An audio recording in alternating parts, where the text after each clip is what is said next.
When you think of the Big Ten, and more specifically the Big Ten East, Ohio State, Michigan, Michigan State, and Penn State come to mind. If you go outside the East, the other commonly known program would be Wisconsin, maybe Iowa and Nebraska would fit in there. You typically don't think of the other schools, and when it comes to the Big Ten East, especially Maryland and Rutgers are afterthoughts. Maryland finished in the middle of the road in the Big Ten East this year. They finished ahead of Michigan State, ahead of Indiana, and ahead of Rutgers. It was Maryland's best season in football in around a decade, if not more than a decade. They finished ranked 35th in simple ranking system, around the same ranking in ESPN Football Power Index. Their defense went from nearly like bottom 30 in the country to residing inside the top 50. Taulia Tagovailoa had another above average / good campaign that probably would have been superior to his 2021 campaign if not for some injuries. Maryland, because of injuries and likely just because the talent on the team was exhausted and the coaching and mental toughness, they kind of fell apart toward the end of the 2022 campaign. At times in September and October, Maryland looked like a potentially top 25 team, and I had them ranked as such in my top 25. And then November happened, and in November, they lost to Wisconsin, Penn State, and Ohio State. Lost to 13 points at Wisconsin, lost to 30 and got shut out at Penn State. Contended with Ohio State at home when Ohio State was in a look-ahead spot to Michigan, but ultimately lost by 13. They shut out Rutgers 37-0, and they redeemed their November collapse after starting 6-2, then finishing 7-5. They redeemed partially their November collapse by beating only their second top 25 team in the Mike Locksley era by defeating North Carolina State, who was ranked number 23rd, 16-12 in the Duke's Mayo Bowl. They received some votes in both polls. They finished 8-5, 4-5 in the Big Ten, fourth in the Big Ten East. And they were certainly a top 7 Big Ten team this past season, which is good for Maryland, and it also goes to show how weak the Big Ten was outside of Michigan, Ohio State, and Penn State. The question is, can Maryland take that next step? We've seen Michigan State do it. We've seen Penn State, Ohio State, Michigan consistently be inside the top 3 of their own division, or close to, since 2015. We have seen that. And even Indiana, they had some success in 2019. They were the second best team in the entire Big Ten in 2020. I know that was a COVID year, but it still counts. All the games they lost in were pretty close games, to say the least. It was a fluke year, yes, but Maryland's pretty much in the company of Rutgers, who joined the Big Ten in the year 2014. It's these two teams who to a certain degree don't even belong in the Big Ten, similarly to Nebraska, and they have not broken through at all. Rutgers hasn't even went to a bowl game. I know they went to the Gator Bowl in 2021. They were 5-7. It shouldn't have happened. I don't get why 5-7 teams go to bowl games. It's a cool story when they go to the bowl games at 5-7 and they win, but in my perfect world, a 5-7 team should not go bowling. It's just my opinion. You shouldn't get rewarded for finishing under 500. And we'll see what kind of a job Greg Schiano can do, or if he will fail and resign or get fired from Rutgers. But that's a different story. With Maryland, they have broken through. For 2 seasons in a row, they finished above the 500 mark. One required them to win their bowl game. The other, they finished above the 500 mark in the regular season. That was in 2022.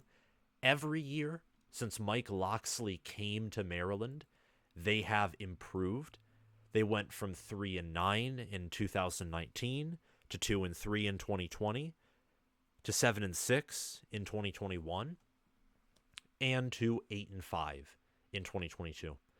They are 2-0 in their bowl games under Mike Locksley, and someone who is often talked about as the Big Ten's worst head coach is slowly but surely building up a program that has not seen any success since the Ralph Friedgen era. So, in my opinion, for Maryland to break through, it's a tough ask, is one. It's a very tough ask. Now, they're near Virginia, they're near Pennsylvania, they're in Maryland, they're near Delaware, New Jersey, North Carolina. They're situated fairly nicely, actually, on the East Coast. They have talent around them, and this is something that we'll talk about more. Is Maryland has been contending at times for top 25 recruiting classes. They have greater talent, and they have greater access to talent through local pipelines than Michigan State does, than Rutgers does, than Northwestern, than Wisconsin, Minnesota, even Nebraska. I'm not talking about like nationwide recruiting connections. Nebraska and Michigan, they're not in the most talent-rich states, but they have a reputation. They've had success. They have a history. They have money, resources. They care about football. So even at times where they aren't successful, or when they're not in the most talent-rich states, or maybe their states just have a meh high school recruiting cycle, and there aren't too many great players coming from that state in that specific year, they can go big time. They can go nationally. Maryland can't necessarily do that. Maryland is still finding its identity as a Big Ten team. You watch Maryland play. I'd argue even Rutgers has found its identity in the Big Ten Conference in football before Maryland has. Maryland is purely offense. Their defense was actually ranked ahead of their offense this season, but the way they play, the spread, the focus on the quarterback and skill positions, but not on the trenches or toughness up front, it's changing, I think, a little bit with Roman Hemby and some of the O-line production that's returning, but they have largely played like an ACC team. They've largely played like a team that's not a Big Ten team, similar to Nebraska under Scott Frost, and similar to Ohio State under Ryan Day. But they're an outlier, Ohio State is, when it comes to playing non-Big Ten football.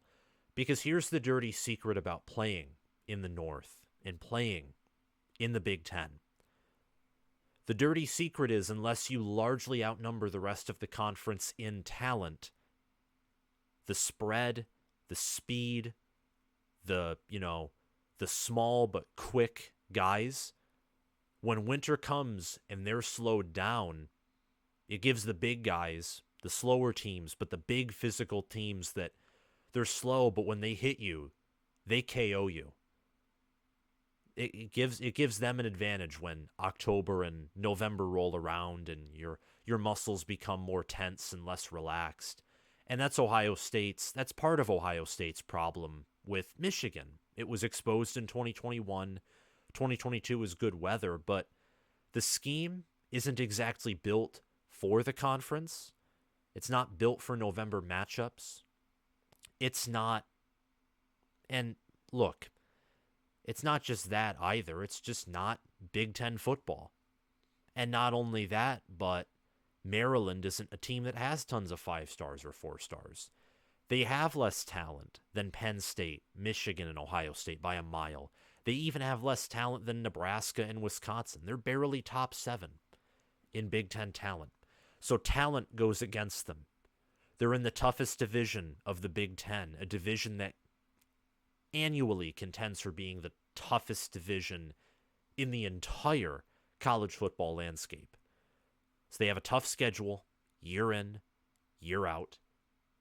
They do not have a talent advantage. Their identity, when it relates to the Big Ten, when it relates to themselves, in my opinion, is questionable. And they have had consistent defensive struggles in a conference that is mainly, again, outside of Ohio State and Michigan and Penn State, I think are teams that at times they have shown that even with their defensive identities and their desire to run the football, they can have moments where their offenses outshine the other side of the ball. The Big Ten's a largely defensive conference. Largely. And Maryland has a lot of work to do. And the dirty secret, another one, is that Maryland is not even top 7 in the Big Ten in returning production. They returned 64% of their production. That's 65th nationally. They're 68th on offense, 66th on defense. They lost a great majority of their wide receiver core. Dante Demas, Jayshon Jones, Raheem Jarrett declared early. Corey Dyches at tight end returned, but C.J. Dupree departed, transferred to Alabama. They lost some offensive linemen. Roman Hemby comes back. Taulia Tagovailoa comes back. I already mentioned Corey Dyches. Ty Felton, Jacob Copeland, they're also back as well. And Jayshon Barham, probably one of, if not the best defensive player for Maryland. He's back, along with some other defensive players. But once again in the portal, Maryland has lost a lot of guys, especially on defense, to the transfer portal. They've also had guys on offense and defense come into the transfer portal. They're top 20 in the portal. They have the number 16th transfer portal class. And if Maryland and Mike Locksley continue to utilize the portal, and they get back to having those near top 25 recruiting classes consistently, develop those players, try and minimize some roster attrition, because the amount of outgoing transfers Maryland has had year in, year out, that's not addition by subtraction. That's not kicking off the worst guys on the team and bringing in new blood. That's movement. Whether that movement is majorly positive or majorly negative depends on one's opinion and is, subject to multiple points of view. But the amount of outgoing transfers that Maryland saw last year and this year means that Maryland is possibly viewed as a stepping stone program. And that does not help Maryland's case to break through. At some point, they have to beat a quality Big Ten opponent and not just beat up on smaller teams. Maryland in 2022. Let's look at their Big Ten record. They beat Michigan State, who was 5-7. They beat Indiana, who was 4-8.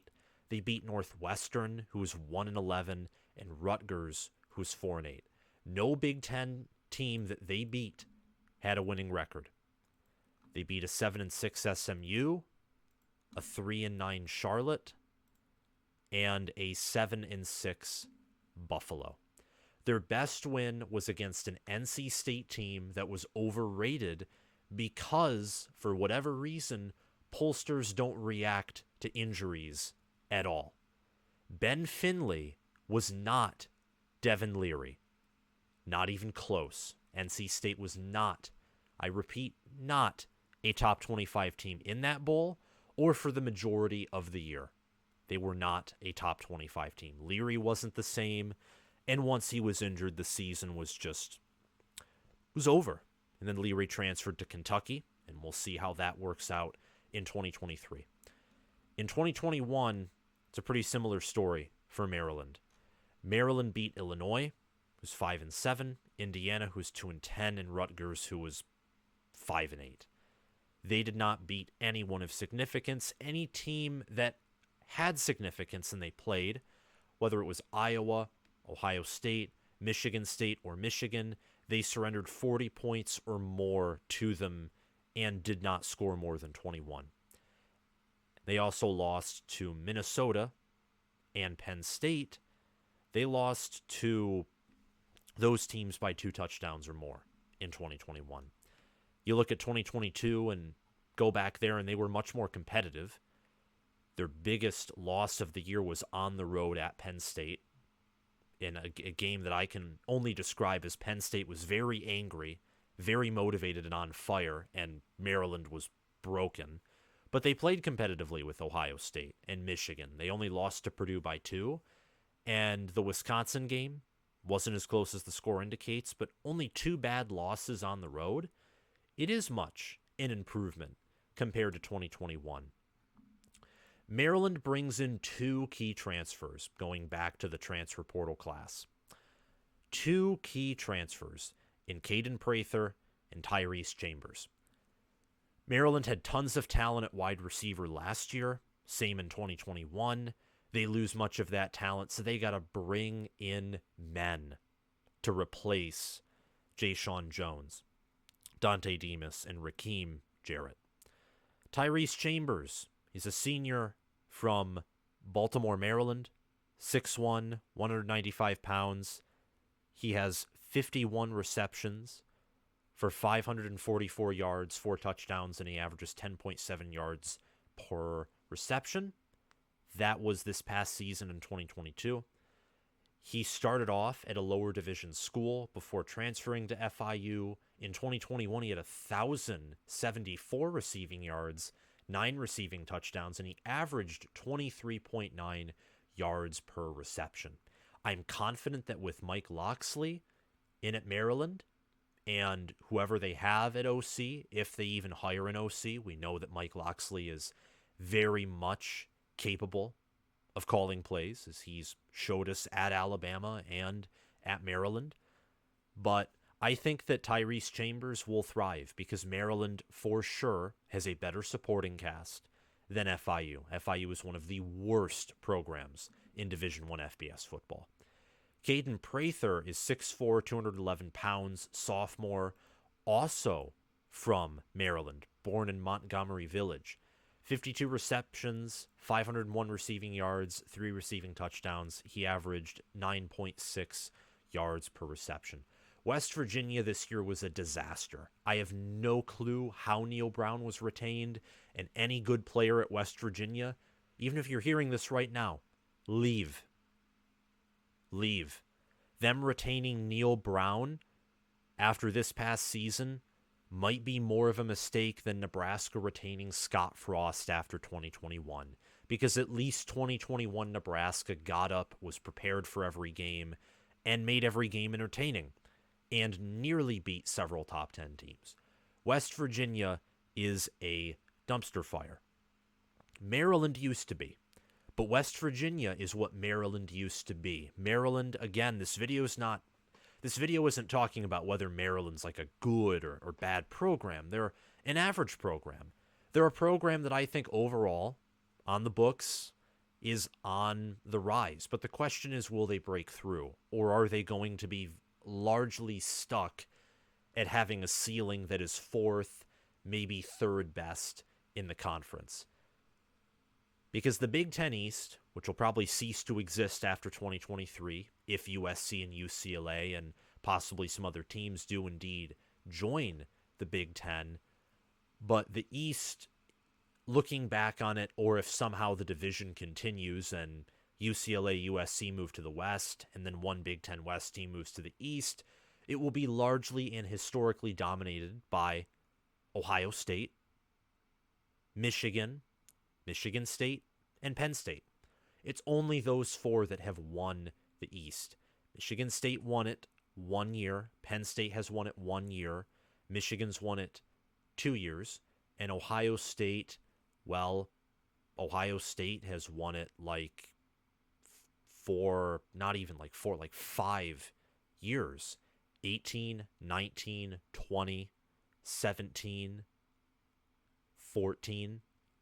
Yeah, 5 years. So, getting in a new team, new blood, I ask the question just because it would be entertaining. Like seeing Minnesota in 2019 somehow beat Iowa or Wisconsin and then somehow beat Ohio State and Indy. It's a dream that'll likely never happen, but like the ultimate Cinderella story. Those are impressive. Those are cool stories. What TCU did this year with less star talent than what Maryland has is impressive. These teams can break through. The question is, will they? And returning Taulia Tagovailoa and Roman Hemby, that's huge. especially the latter. Roman Hemby is a player that I really like. As a freshman, a redshirt freshman, he rushed for 989 yards, 10 rushing touchdowns, 5.3 yards per carry. He dominated opponents when his line protected him. He excelled. He also had, on the receiving end of things, 33 receptions for 298 yards, averaged 9 yards per reception, and had one receiving touchdown. Roman Hemby is going to continue to grow. Give him a good supporting cast. He'll do even better this coming season. I anticipate he'll cross that 1,000-yard mark. For Taulia Tagovailoa, a slight overall regression compared to 2021. He had a 142 passer rating this year. He had a 151 passer rating last year, but he returns. He's going to get another year of development. There's no doubt that he has that NFL potential. So we'll see what he brings and how Tyrese Chambers and Caden Prather can help him, along with his returning receivers in Corey Dyches, Ty Felton, Jacob Copeland, Octavian Smith, and many others. And on the defensive side of the ball, I don't necessarily know how Maryland did it because of the amount of players and depth they lost in their front seven, but their secondary was serviceable, and they went from the 98th defense in 2021 scoring to the 43rd. So Maryland's doing something right. The question just is, will they break through? And I encourage you to answer that question down in the comments below. Tell me, do you think that Mike Locksley and Maryland can, in a certain sense, shock the world and take that next step? Even if it's just for a year, even if it's like once every 5 years, can they threaten? I'm a Michigan fan, and I love it when Michigan State, Penn State, and especially for reasons of the pertaining to the game, I love it when Ohio State is good as well. I love competition. But at some point, it's also fun to see teams that are completely new and teams that I may not even necessarily like come out of nowhere and have a Cinderella story. It builds uniqueness and story to the sport. Please subscribe if you haven't already. Like this video, hit the notification bell, comment your thoughts down below, and if you're listening via Spotify, please follow the channel. Have fun, guys. There will be a video on Sunday, I believe, despite the Super Bowl being that day. Thank you all for watching. Bye-bye.